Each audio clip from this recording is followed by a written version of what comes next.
Billionaire caught wife slapping maid's daughter until police send DNA. Results, you little thief. How dare you touch my husband's things? That scream shattered the quiet night inside the Grant mansion, followed by the sharp crack of a slap and a child's cry echoing through marble halls. A 9-year-old girl, Anna, stood trembling beneath the chandelier's light, while Eleanor Grant, the elegant wife of a powerful man, glared down at her like she was nothing. Behind that moment of rage hid a lie that would tear a family apart and turn love into hate. In a world of power and perfection, innocence never stood a chance. What would you have done in his place? Believed the child or the woman you loved? Welcome to Emotional Echoes, a channel where emotions come alive and every story leaves a lasting echo in your heart. Please subscribe to Emotional Echoes channel. Help us reach 1,000 subscribers so more souls can feel these stories. Stay with my video till the very end and let me know where you're watching from so I can see how far this story spreads. Now, let me tell you a story. It started with a sound no one forgets. The sharp crack of a slap followed by a child's cry. Eleanor Grant's voice cut through the silence. Angry and trembling. You little thief. How dare you touch my husband's things? Her hand still raised. She stared down at Anna, a 9-year-old girl frozen in terror. Her cheek bright red, her small hands clutching the air as if to protect herself.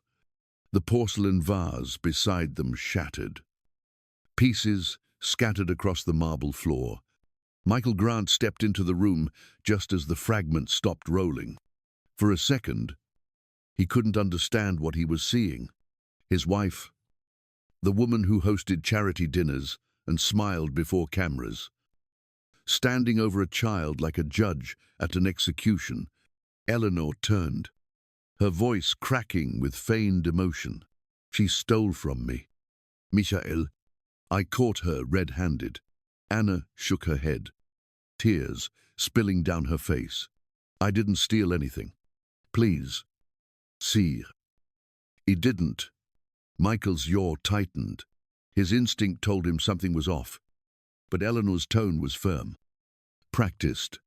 She leaned close to him, her voice low enough for only him to hear.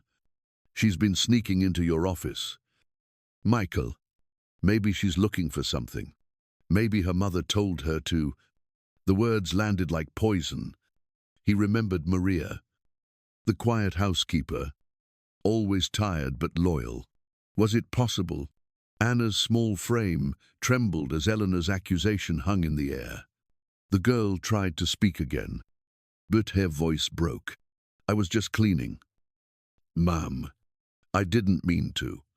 Eleanor interrupted, cold and precise. That vase was a gift from my grandmother. You people don't understand the value of things. The room fell silent, except for Anna's muffled sobs. Michael felt his stomach twist. He crouched slightly, his voice firm. Eleanor, that's enough. But she didn't back down. You're too soft. Michael, this is what happens when you let people like her roam around our home. They take advantage. She gestured toward Anna, who now looked smaller than ever. The fear in the child's eyes was more than guilt. It was the kind of fear that came from being accused by someone untouchable. Michael's thoughts collided. He wanted to believe the girl, yet the image of his wife's outrage and the broken vase kept feeding his doubt. He picked up one of the shards, the smooth edge catching the light. It could have been an accident, he thought, but then he remembered the way Eleanor's voice shook when she said mother. Maybe her mother told her to. The implication lingered. Anna's breathing turned to hiccups, her voice barely above a whisper. I didn't mean to cause trouble. I'm sorry. Eleanor folded her arms, victorious. You see, she admits it. Michael's chest felt tight. Everything about that moment felt wrong. Still, he said nothing. He simply watched as Eleanor ordered the girl out. Her tone sharp and cold. "Go to your room and stay there until I decide what to do with you." As Anna ran out, clutching her face, Michael stood frozen. He wanted to stop her, to say something kind. But the words never came. He turned to Eleanor, his voice low. "You didn't have to hit her." Eleanor met his gaze, eyes wet but unyielding. "You have no idea what people like her are capable of. Michael, she'll learn."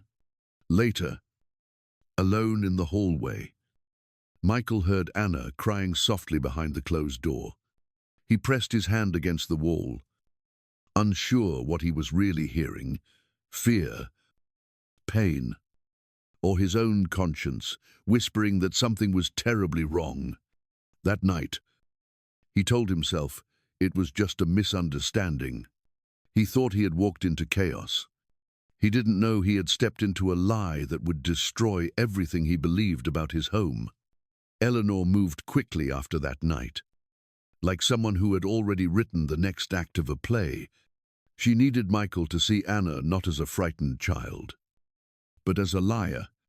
The following morning, while the house was quiet, she slipped her favorite diamond necklace into the small pocket of Anna's apron. Her fingers didn't even shake. When she looked up at the hidden camera near the hallway mirror, a faint smile crossed her lips. The trap was set. When Maria returned from the grocery store that afternoon, Eleanor called her to the study.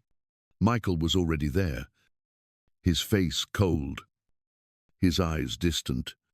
Eleanor's voice carried just the right tone of hurt and disbelief. She played a short video from the security feed. It showed Anna walking into Michael's office, opening a drawer, then slipping something into her pocket. The footage had been cut perfectly. Maria gasped. "Anna, no. That can't be." Eleanor looked at Michael, her eyes glistening. "I trusted her. I treated her like my own. And she took this from me." She lifted the jewelry box, now empty. Michael stared at the screen, his hands tightening around the armrest. His mind replayed the image of the broken vase, the tears, the denial. It all started to make sense in the worst possible way. He said nothing at first, just nodded, his jaw locked. That evening, when Anna came down to help set the table, he looked at her differently.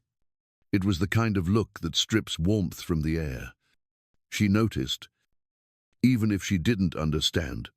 Days turned into weeks, and the house grew colder without reason. Eleanor played her role perfectly calm, patient, pretending to forgive. But Michael changed. He stopped talking to Anna. When she greeted him, he would nod, but never smile. When she left a drawing by his desk, he barely glanced at it. She felt it. That invisible wall that only guilt and misunderstanding can build. She didn't know why, but she started walking quietly, afraid her footsteps might upset him. One Sunday morning, while Eleanor was out, Anna gathered her courage. She had spent the night drawing a picture she thought might make him happy. It showed a big house under a blue sky. A man and a woman stood beside a little girl, holding both their hands. She wrote on the bottom, "Our family." When she saw Michael in his study, she walked in, holding the picture close to her chest. "Sir, I made this for you. I wanted to say sorry for breaking the vase." Her voice was soft, almost shaking. Michael looked up, tired. His mind was full of Eleanor's words. He thought of the missing necklace, of betrayal, of trust, broken. When he saw the drawing, something in him snapped.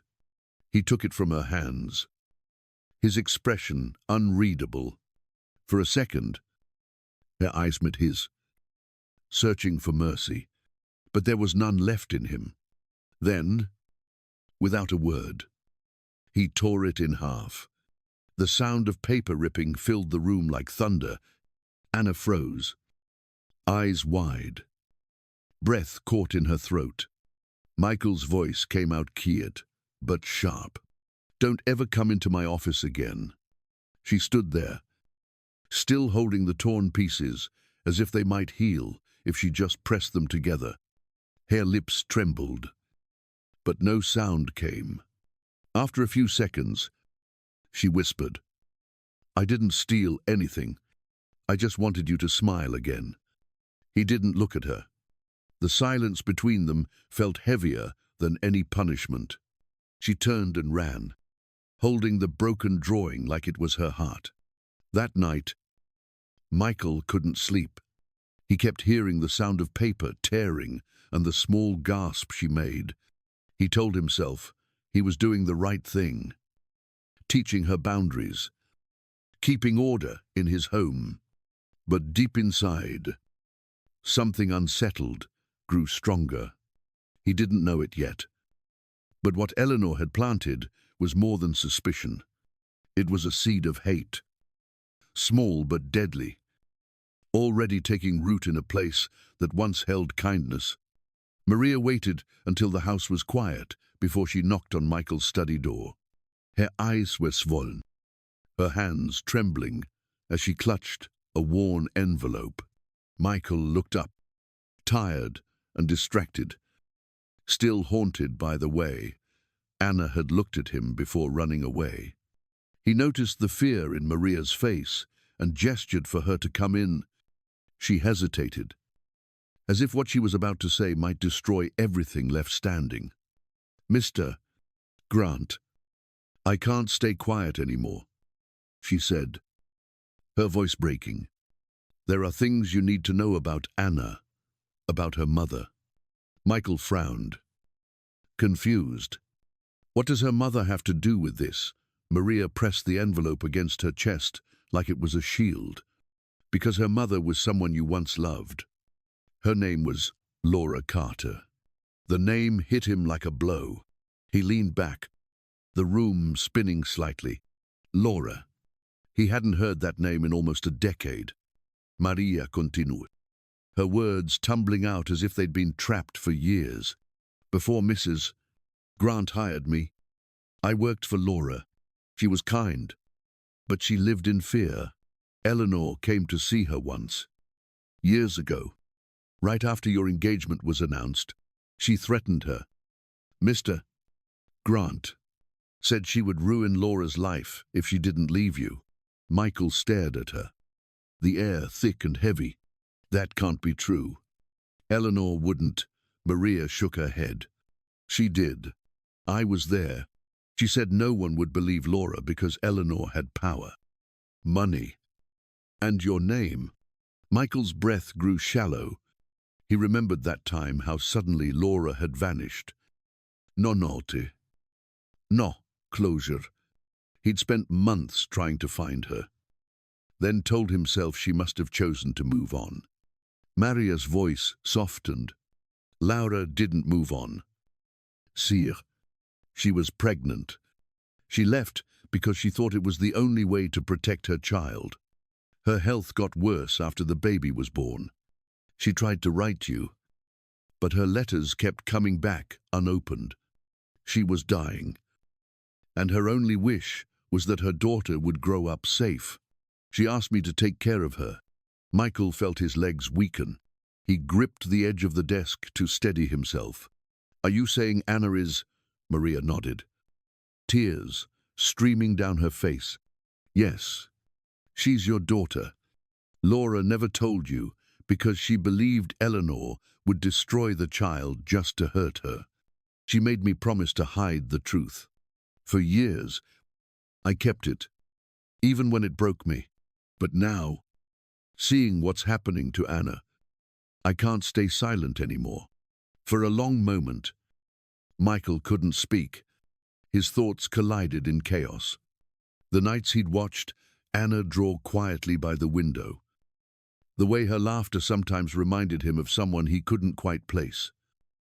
The blue in her eyes that seemed strangely familiar, it all fell into place like shattered glass, reassembling into something painful but whole.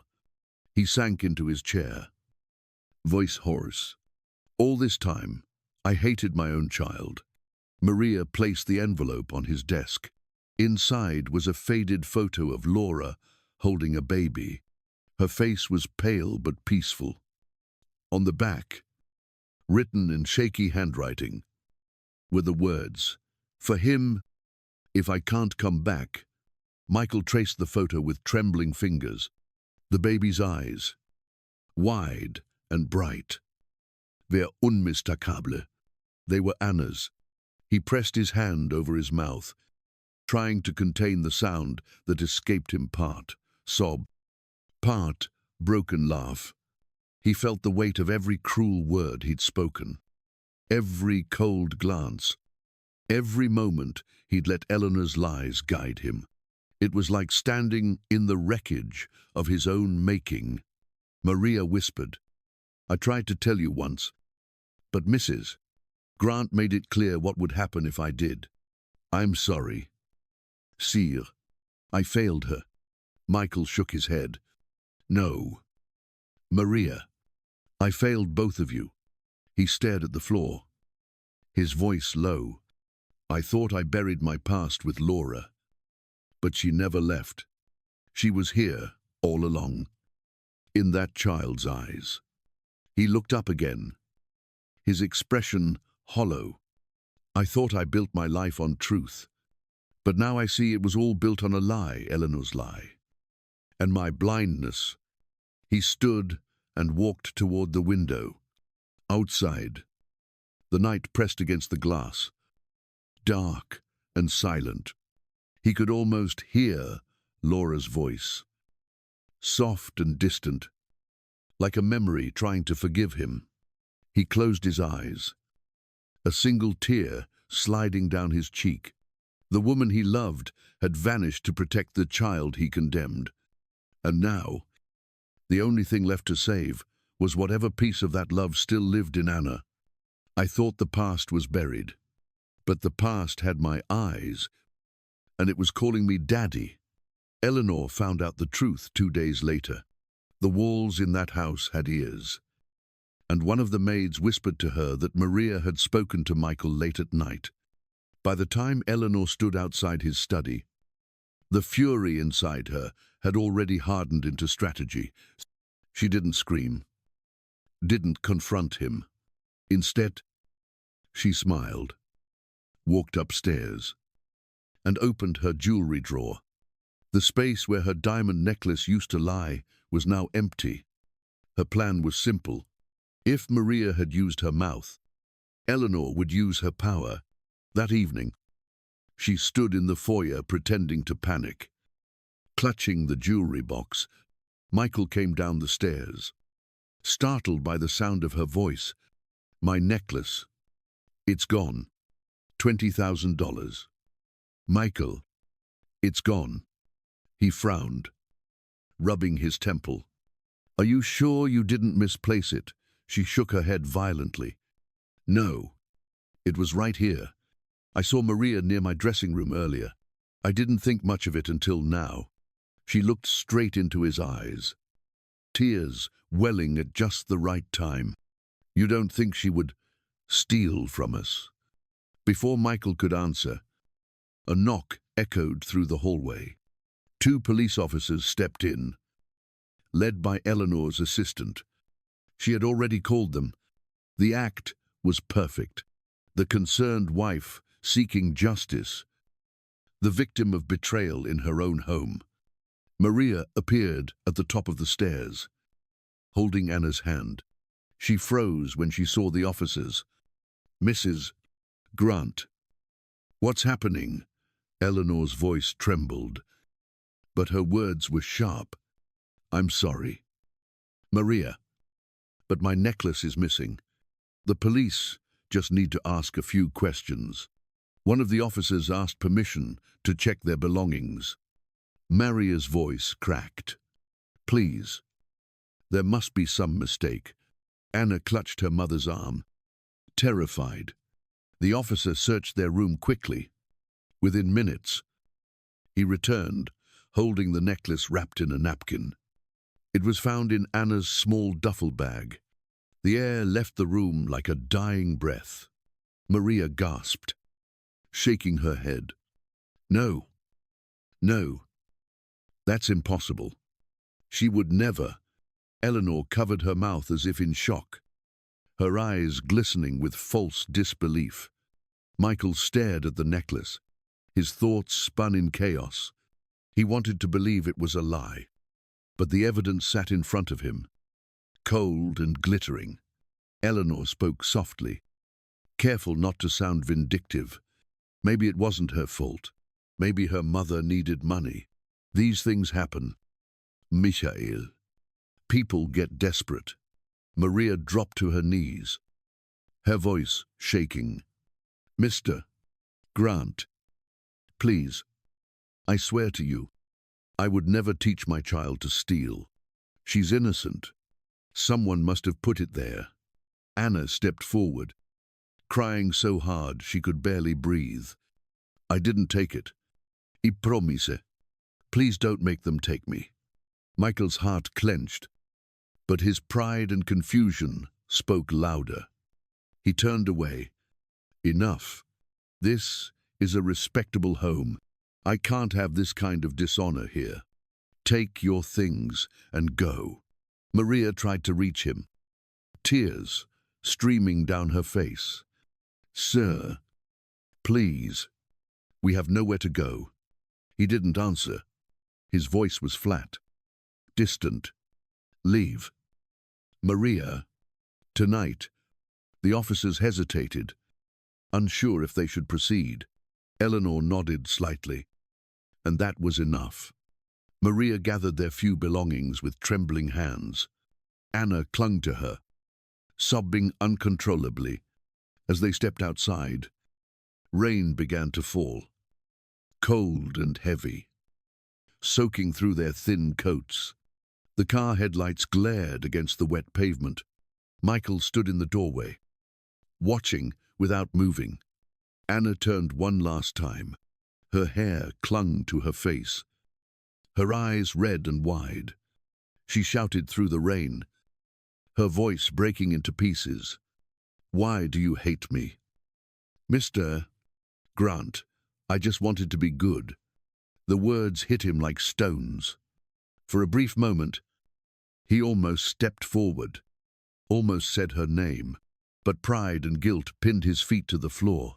He watched her disappear into the night, her small figure swallowed by the rain. Inside, Eleanor closed the door softly. Her face was calm again, almost sienna. You did the right thing, she whispered. People like that bring nothing but shame. Michael didn't answer. His reflection stared back at him from the glass, pale and hollow. Somewhere deep down, a voice whispered that something was terribly wrong, that he had just made the worst mistake of his life. But the sound of Anna's question kept echoing in his head, circling like a wound that refused to close. Why do you hate me? Mr. Grant. He poured himself a drink with shaking hands. The whiskey burned down his throat, but it couldn't wash away the image of her face. He had told himself he was protecting his home, his reputation, his peace. But the house now felt darker than ever. Somewhere outside, a child was crying in the rain, and Michael Grant had turned away. Michael barely slept after that night. The image of Anna crying in the rain replayed in his mind like punishment. He tried to drown it with work, with meetings, with silence. But guilt always found him. 3 days later, while searching for an old document in his safe, his hand brushed against something unfamiliar. It was a small, yellowed envelope, its edges worn with time. Inside, he found a folded letter and a faded ultrasound photo. The handwriting stopped him cold. Laura's. He could recognize it anywhere. His heart began to pound as he unfolded the letter. The paper trembled in his hands. The words were short, written with effort. She said she was leaving for good, that she was pregnant, and that she wanted to protect their child from a world that would never accept her. She wrote that Eleanor had come to her, had threatened to ruin him if she stayed. At the bottom of the letter, one sentence was underlined. If you ever find this, please remember, I loved you enough to walk away. He stared at the ultrasound, the tiny shape inside, the curved outline of a baby's head. Underneath, written faintly, was a date. It matched the time Laura disappeared. Michael sat back, his mind spinning. He felt the walls closing in. Every lie Eleanor had told, snapping into place like a cruel puzzle. The truth was right there in his hands. Yet it felt unreal. He whispered to himself, voice cracking, "No, it can't be." That night, he went to his study and pulled out the drawer where Anna had once left her drawings. He found a strand of blonde hair tangled in a corner, probably from one of the times she'd stood there nervously trying to talk to him. He wrapped it carefully in an envelope and called a private lab the next morning. His voice was calm, almost mechanical, when he said, "I need a DNA test. Confidential." The next 48 hours felt like years. He sat alone, avoiding Eleanor, avoiding mirrors. When the results arrived, he couldn't bring himself to open them at first. He stared at the envelope for a long time, afraid of what it would confirm. Finally, he tore it open. The report was short, clinical. Probability of paternity, 99. Baffinger Joe. The words blurred as tears filled his eyes. He sank to the floor, clutching the paper to his chest. A broken sound escaping his throat. He had sent his own daughter into the storm. Eleanor found him there, still sitting on the floor. She frowned, her tone annoyed. "Michael, what are you doing?" He looked up at her, his face pale, his eyes hollow. "You lied to me. You made me hate my own child." Eleanor froze, the color draining from her face. "What are you talking about?" He stood, the paper trembling in his hand. "Anna. She's mine. She's my daughter." He threw the DNA report onto the table, his voice rising for the first time in years. "You destroyed everything good in this house. Everything I ever had left of Laura." Eleanor's mask cracked. She tried to speak, but only anger came out. "I saved you. That woman was using you, and her daughter would have too. I did what I had to do to protect us." Michael laughed bitterly. "Protect us? You made me a monster. You made me throw my child out into the rain. You knew." He stepped closer, his voice shaking with fury. "You knew she was mine, didn't you?" Eleanor looked away, her silence louder than any confession. He slammed his hand on the table, the sound echoing through the house. "Do you have any idea what you've done? You turned my home into a prison. You turned my love into hate. You turned a father into a stranger." Eleanor straightened her back, her voice cold now. "Don't be so dramatic. Michael, you're acting like this changes anything. That girl will never forgive you. She may be your blood, but she'll never call you father." Michael's eyes filled with rage. "Get out." Her lips twisted into a bitter smile. "You wouldn't dare." He pointed toward the door, his voice cutting through the air like glass. "I said get out of my house. Now." For the first time, Eleanor's composure broke, her breathing quickened, and her eyes flashed with disbelief. "You'll regret this. Without me, you're nothing." He stared at her, his tone calm but final. Then I'll finally have nothing honest left. Rain began to beat against the windows as she walked toward the door. She stopped, turning back with a smirk. You think you're righteous now, but it's too late. She'll never forgive you. Mikkel, not in this lifetime. And then she was gone. The sound of the door slamming echoed like thunder. Michael stood alone in the dim light of the foyer. His hands shook as he pressed them against his face. The rain outside grew louder, as if the heavens themselves were mourning. He whispered her name, Anna, and felt the weight of every cruel word, every moment of silence, every second he hadn't believed her. For the first time, the great Michael Grant didn't feel powerful. He felt small, broken, and unbearably human. The house that once stood for success now felt like a tomb built out of his mistakes. The truth didn't set me free. It crushed me first. I thought I was protecting my home, but I was destroying it. One lie at a time. It took Michael 3 days to find them. The private investigator said Maria had rented a small apartment near the edge of the city. One of those places where the streetlights flicker and everything smells faintly of rain. When he arrived, he stood outside the door for a long time, unable to knock. His hand trembled, not from fear of rejection, but from the unbearable weight of what he had done. He had spent years commanding empires, yet this was the first door that truly terrified him. Maria opened it first. Her eyes widened when she saw him, then softened into a look of sorrow rather than anger. She didn't speak, just stepped aside, as if too tired to fight anymore. The apartment was small, barely furnished.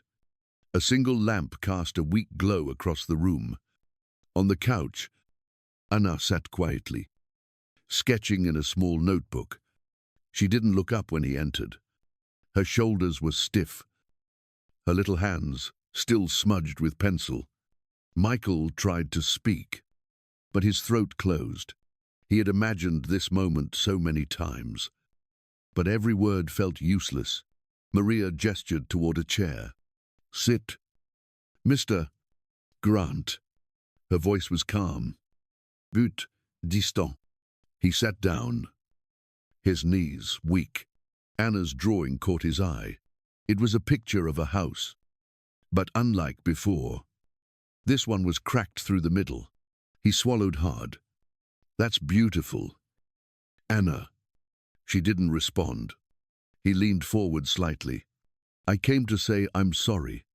I know it's not enough, but I had to say it. You didn't deserve any of what happened. You didn't deserve me turning my back on you. His voice broke on the last word. Anna finally looked up. Her eyes weren't angry.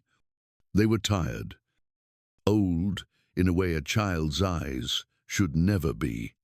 She said quietly, almost whispering, You saw me cry, and you did nothing. The words hit him harder than any punishment. He opened his mouth, but no words came.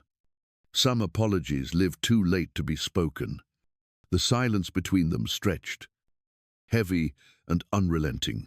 It wasn't the kind of silence that waited for forgiveness. It was the kind that marked a wound still bleeding. He lowered his gaze, his voice trembling. I know, he said softly. I know, and I'll live with that for the rest of my life. Anna looked away. Her lips pressed together. Maria placed a hand on her shoulder, but the girl shrugged it off. You can't fix it, she said. You can't just say sorry and make it go away. You made me think I was bad. You made me believe I didn't belong anywhere. Michael's chest ached. He wanted to reach out, but his hands felt heavy, undeserving. He nodded slowly. You're right. I can't fix it. I can't erase what I did, but I can spend whatever time I have left proving that I'll never hurt you again. I don't expect forgiveness. I just want you to know I see you now, not as a mistake, not as a burden, as my daughter." His words fell into the silence, fragile and raw. Anna's eyes filled with tears, but she didn't cry. She just turned her face away. The air felt thick, full of things that could never be undone. Maria whispered, "Maybe time will help." Michael nodded, knowing it might not. He stood up slowly, his heart breaking all over again. He looked at Anna one last time. "If you ever need me, I'll be waiting." She didn't answer. When he stepped outside, the sky was grey, but the air was still. No storm this time, only quiet. He walked to his car, each step heavier than the last. He had once believed power could fix everything, but some things, he realized, can only be healed by time and by the courage to keep showing up even when forgiveness never comes. From a slap to the whisper of forgiveness. This story carried us through pain, truth, and healing. Michael lost everything when he turned away from love, yet found redemption when he learned to stay and rebuild what he had broken. Sometimes, forgiveness isn't about forgetting the past, it's about choosing to love despite it. If this story touched you, share your thoughts in the comments and let others feel its echo. Please like, share, and subscribe to Emotional Echoes, where every story reminds us that love can still find its way home. Thanks for listening. 6 months passed, and the Grant estate no longer felt like a house made of cold marble and silence. Sunlight lingered longer through the windows, filling corners that once seemed empty. The air carried laughter again, small, hesitant at first, but real. Maria now ran the household with quiet grace. She was no longer just the housekeeper. She was family. Anna had grown taller, her steps lighter. Every morning, she walked to school with her sketchbook pressed against her chest. And every afternoon, she came home to find her father waiting at the gate. Michael kept his promise. He showed up every single day. He made breakfast, packed her lunch, and drove her to school himself.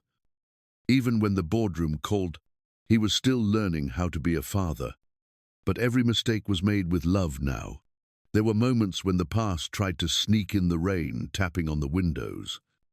The sound of glass breaking in a movie, but they no longer hurt as much. They had become reminders instead of scars. Michael spent his evenings reading in the living room while Anna drew beside him. Sometimes, she would look at him for a long moment, then quietly return to her art. Forgiveness hadn't been spoken aloud, but it lived in those small, unguarded silences. One afternoon, while Maria prepared tea, Anna walked into Michael's study, holding something behind her back. Her cheeks were pink with nervous excitement. She handed him a folded piece of paper. "This is for you," she said softly. Michael opened it carefully. It was a drawing, a home surrounded by trees. A man and a girl sitting side by side on the porch. Above them were the words, "It's us." Not perfect, but together. He stared at it for a long moment, his throat tight. The lines were uneven, but the warmth in it was unmistakable. He looked up, his eyes glassy. "You fixed what I broke," he whispered, his voice trembling. Anna smiled, small and shy, then leaned against his arm. For the first time, he didn't feel the urge to speak. He simply placed his hand on her shoulder and breathed, letting the quiet fill the space where apologies used to live. As the sun began to set, they walked outside together. The sky above the Grant estate glowed in shades of orange and gold. The garden had bloomed again, wildflowers pushing through soil that had once been neglected. Michael sat on the steps with Anna beside him. She leaned her head on his shoulder, and for a long time, neither moved. The light settled over them, soft and forgiving, like the world itself had decided to give them a second chance.